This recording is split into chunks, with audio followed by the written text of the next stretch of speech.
ڈرامے جو تاریخی بنائے جاتے ہیں، تو ڈرامے دیکھنا تو ہم جائز نہیں کہتے، اس میں بے حیائی بھی ہوتی ہے، مگر جو بنانے والے ہیں وہ کہتے ہیں کہ ایک ماحول جب کریٹ کیا جاتا ہے، ایک ماحول دکھایا جاتا ہے، اس سے تاریخ اور ہسٹری آپ کے دماغ میں زیادہ اچھی طرح سے بیٹھتی ہے۔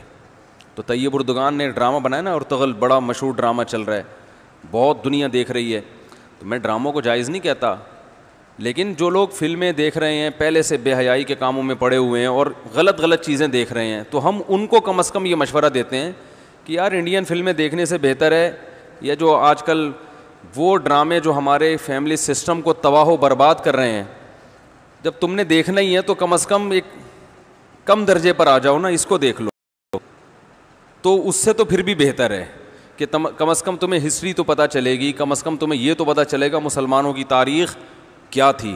اور ایسے صرف دعاؤں سے کام نہیں بنا، انہوں نے بڑی بڑی قربانیاں دی ہیں۔ سلطان محمد فاتح نے بہت بڑی قربانی دے کے قسطنطینیہ فتح کیا تھا، دنیا کی سب سے بڑی توپ بنائی تھی اس نے، اور آج ہماری صرف باتیں توپ ہیں، باتیں ایسی کریں گے جیسے بہت بڑی توپ ہیں ہم، کوئی عمل ہمارے کیا ہیں زیرو، نہ سائنس میں آگے، نہ ٹیکنالوجی میں آگے، نہ مذہب میں آگے۔ وہ ٹیکنالوجی کی دنیا میں بہت آگے تھے، سائنس کی دنیا میں بہت آگے تھے۔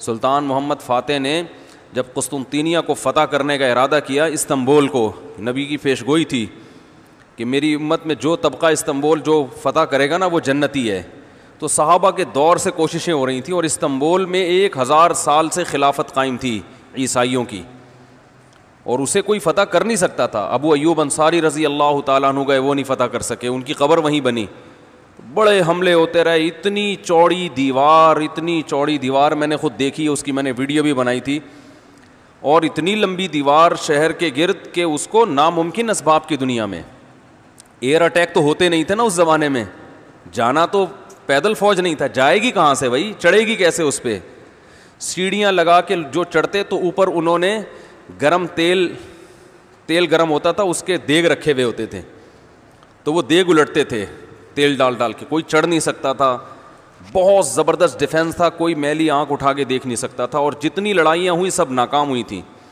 سلطان محمد فاتح نے کہا بھائی نبی نے خوشخبری دی ہے، ہم فتح کر کے چھوڑے گا۔ پھر وہ مشہور واقعہ ہے، اس نے کیا کیا کہ خشکی میں کشتیاں چلا دیں، سارے جانور راتوں رات ذبح کیے، ان کی چربی پگھلا کے پتھروں پہ بچھائی گئی ہے، اس پہ سمندری جہاز بٹھا کے، وہاں میں جب ترکی میں گیا ہوں تو اب دیکھو یہ چیز کتابوں میں بھی بتائی جا سکتی تھی نا، لیکن وہاں طیب اردگان نے کیا کیا ہے، میوزیم بنائے ہیں، ان میں یہ پورا منظر دکھایا جاتا ہے، خدا کی قسم ایسا ایمان بڑھتا ہے کہ چیخیں مارنے کا دل کرتا ہے، ایسی جو علماء بھی گئے ہیں نا، بنوری ٹاؤن کے ایک شیخ الحدیث گئے تھے، وہ کسی نے بتایا وہ رو رہے تھے چیخیں مار مار کے، جو جاتا ہے یہ منظر ہوتا ہے، وہ جب دکھاتے ہیں نا اپنی آنکھوں سے، بھائی کیا منظر، اور کیسے وہ کشتیوں کو راتوں رات خشکی پہ لے کے چلے ہیں، اور خشکی پہ لے جا کے پیچھے سمندر میں اتارا، اور سامنے سے بھی اٹیک اور پیچھے سے بھی اٹیک۔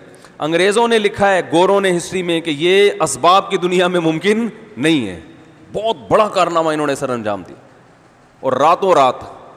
تو یہ ہماری تاریخ تھی جس کی وجہ سے ہمیں عروج ملا تھا، آج ہم صرف پیڑے کھا رہے ہیں، باتیں ٹھوک رہے ہیں بیٹھ کے، صحیح ہے نا، بزرگوں پہ طنز، علماء پہ اعتراضات، ایک دوسرے پہ کیچڑ اچھالنا، فرقہ پرستی، ان چیزوں میں ٹائم ضائع ہو رہا ہے، اور کوئی موٹیویٹ کرنے والا نہیں ہے، کوئی تعمیری کام کرنے والے لوگ بہت تھوڑے رہ گئے ہیں، اور ٹیکنالوجی کی طرف تو توجہ ہی نہیں ہے۔ یونیورسٹی میں جو لڑکا مذہب پہ چلتا ہے، سب کی بات نہیں کر رہا، ایجوکیشن میں سب سے پیچھے وہی ہوتا ہے، عام طور پہ اسی کی شکایتیں آ رہی ہوتی ہیں، یہ چونکہ نمازی ہے لہذا نمبر سب سے کم اس کے آتے ہیں، نمازی کے نمبر تو زیادہ آنے چاہیے بھائی، جو تبلیغ میں وقت لگاتا ہے اس کو تو ایجوکیشن میں زیادہ آگے ہونا چاہیے، یہ تو ہمارے مذہب کا حصہ ہے۔ صحابہ کرام نے جو ملکوں کے ملک فتح کیے، اور جو ہمارے تاریخ میں فاتحین ملتے ہیں، سب سے پہلا بحری بیڑا حضرت معاویہ نے بنایا ہے، سمندر پہ سب سے بڑی فوج جو اس وقت اتاری ہے وہ کس نے اتاری ہے؟ حضرت معاویہ رضی اللہ تعالیٰ عنہ نے، اور نبی نے پیشگوئیاں سنا دی تھی پہلے کہ سمندر کی لڑائی ہوگی، اس میں جو شہید ہوگا اسے میں جنت کی خوشخبری دیتا ہوں، اور آپ صلی اللہ علیہ وسلم نے سمندر میں شہید ہونے والے کو زیادہ بڑا شہادت کا درجہ عطا فرمایا۔ میں نے تو سمندری لڑائی کے فضائل پر احادیث جمع کی تھیں. ایک میرا بیان ٹوٹلی اسی پر ہوا تھا کہ سمندری لڑائی کتنی اہم ہے. نبی کو معلوم تھا میری امت سمندروں پہ بھی چلے گی. سمندر پہ چلنا ٹیکنالوجی کے بغیر ممکن ہے کیا؟ پھٹے لگا کے بیٹھ جاؤ گے اس پہ کہ ملاحوں کو بلاؤ گے یار تم مچھلیاں پکڑتے ہو تو 2-4 پھٹے یہاں بھی, او بھائی لڑنا ہے اس پہ تو سامنے والا بھی لڑے گا. تو نبی صلی اللہ علیہ وسلم نے فرمایا جو سمندری لڑائی ہے, جو شخص سمندر پہ جہاد کرے گا اس کے جو چکر آئیں گے نا اس پہ بھی اللہ اس کو اجر دے گا.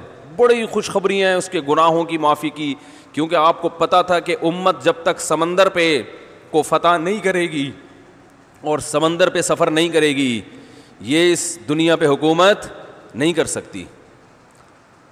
تو حضرت معاویہ نے جو پہلا بیڑا بنایا اس کے امیر کو امیر البحر کہتے تھے. بحر کہتے ہیں سمندر.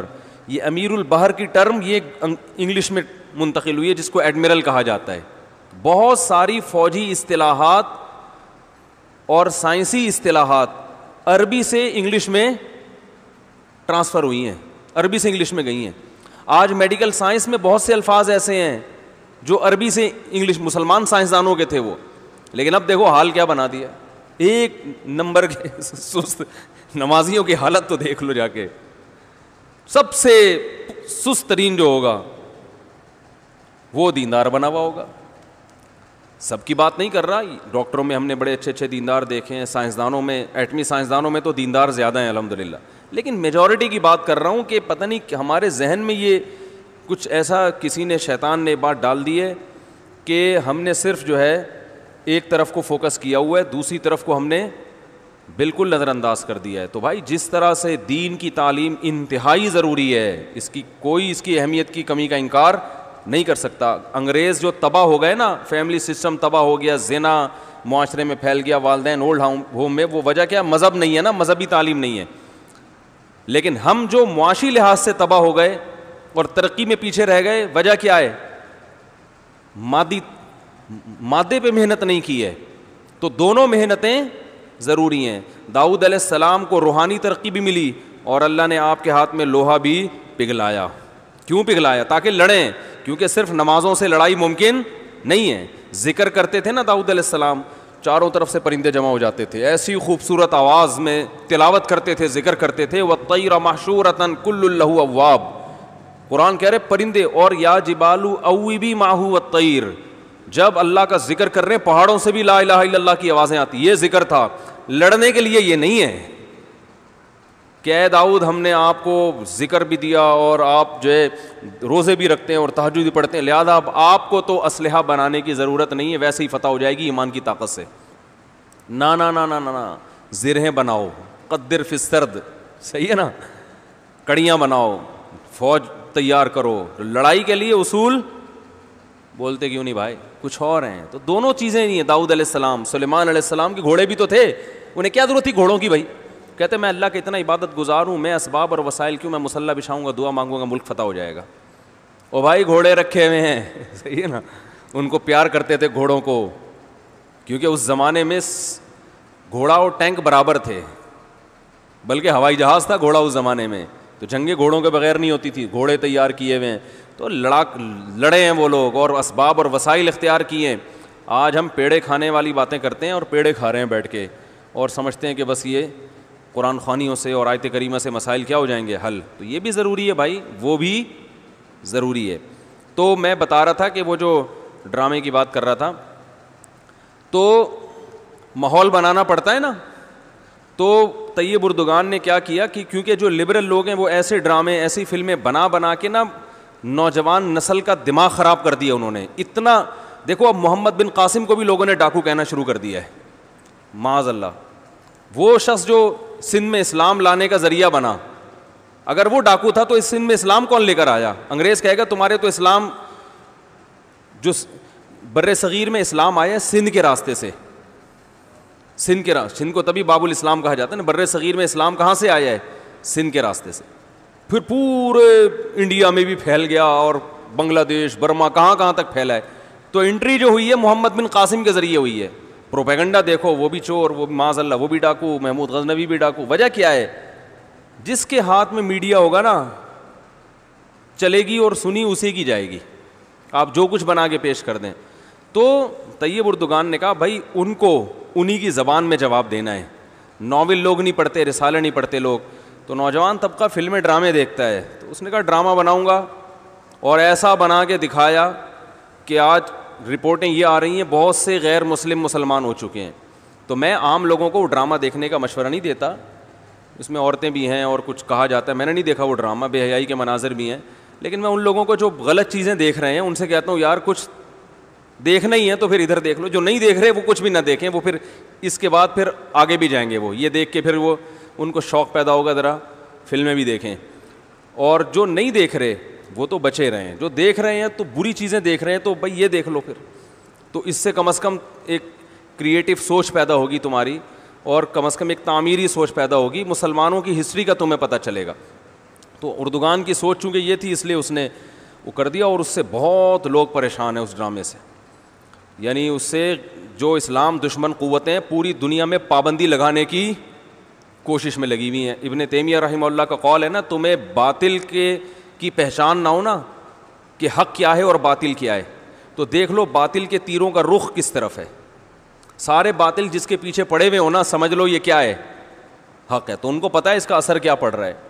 تو ماحول جو کریٹ کیا جاتا ہے, ماحول ایک قائم کیا جاتا ہے, اس سے جو لیسن ملتا ہے وہ ویسے زبانی سمجھانے سے نہیں ملتا.